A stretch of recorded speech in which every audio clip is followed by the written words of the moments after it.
Bonjour à tous, dans cette vidéo nous allons présenter l'organisation des voies nerveuses visuelles. Alors les voies nerveuses visuelles c'est quoi? Ce sont les voies qui vont permettre le transfert de l'information depuis l'œil vers le cerveau. On sait que cette information transite notamment par le nerf optique. Regardons de plus près ce qu'on trouve dans le nerf optique.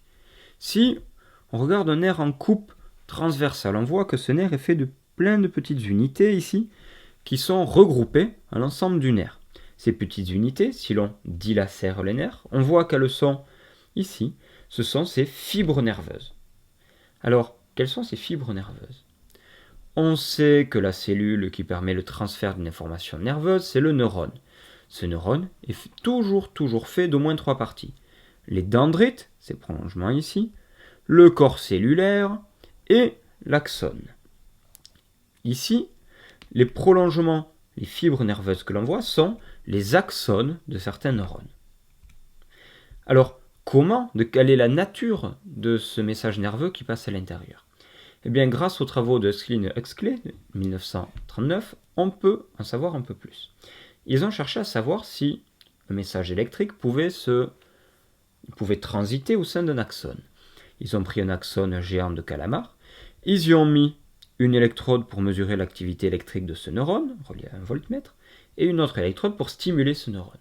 Ils ont stimulé d'un côté, ici au temps 0, et ils ont reçu ensuite une information, une modification de l'activité électrique de ce neurone, quelques temps plus tard, quelques millisecondes plus tard.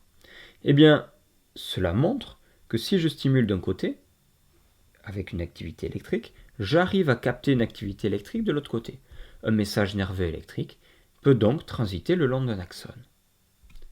Est-ce qu'on retrouve ce principe au niveau du nerf optique? Ici, on a installé une microélectrode dans un nerf optique. D'un côté, on a la rétine, de l'autre, le cerveau. On a fait ensuite une stimulation de flash électrique, donc de signaux électriques, de flash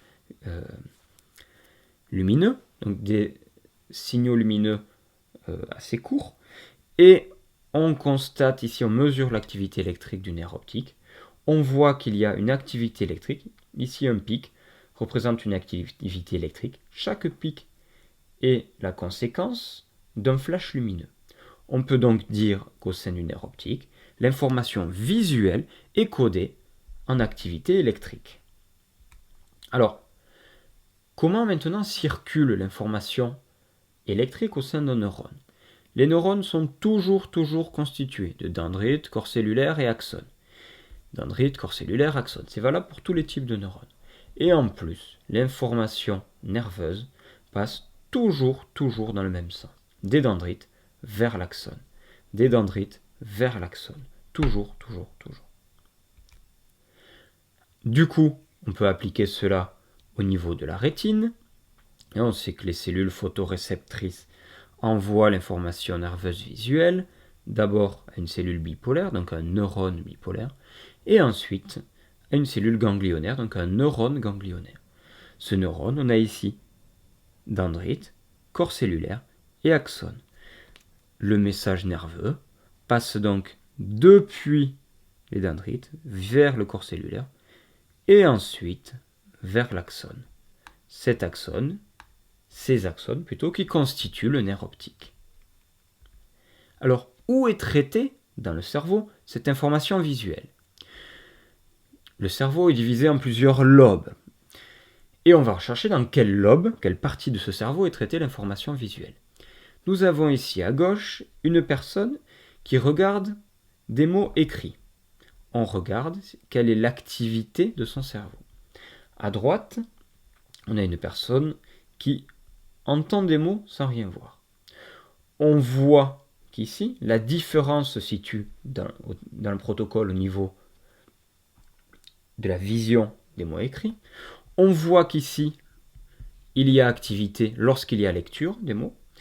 Ici, il n'y a pas activité à l'arrière du cerveau lorsque la personne entend les mots écrits. Ça veut donc dire que la vision est traitée à l'arrière du cerveau, dans ce qu'on appelle la partie occipitale du cerveau. Alors, comment l'information depuis les yeux vers le nerf optique est-elle ensuite transmise jusqu'à la partie occipitale, jusqu'à la partie arrière du cerveau. Ici, sur ce schéma représentant une coupe de cerveau, on voit qu'il y a tout un câblage qui permet d'aller depuis les yeux vers le nerf optique et ensuite jusqu'au cerveau. Alors, comment ça se fait qu'il y ait un croisement ici? Des fibres nerveuses de la rétine, les fibres nerveuses de la rétine, on peut les différencier en deux parties. Les fibres qui sont du côté nasal, l'intérieur ici, du côté du nez qui est situé ici, fibre nasale de l'œil droit, fibre nasale ici de l'œil gauche. Et les fibres temporales, près des tempes, donc les tempes ici, vers l'extérieur. Ici, fibre temporale de l'œil droit, fibre temporale de l'œil gauche.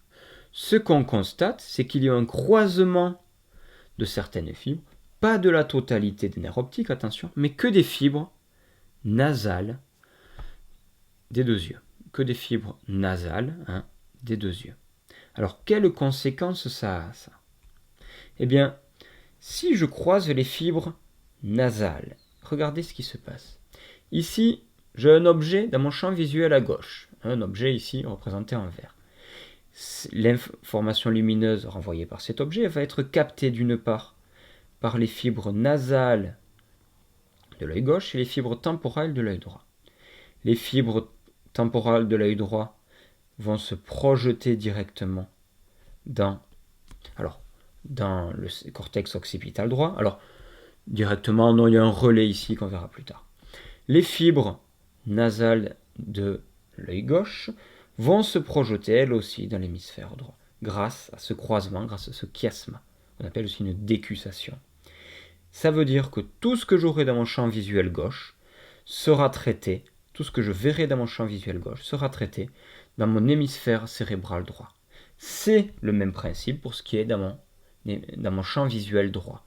Ce que je vois à ma droite, entre guillemets, ces informations visuelles seront traitées dans mon hémisphère cérébral gauche, grâce à la projection du même côté de ce qui est capté par les hémirétines temporales gauche et par ce qui est capté par les hémirétines nasales droites qui sont envoyées grâce au chiasma, grâce à la décussation.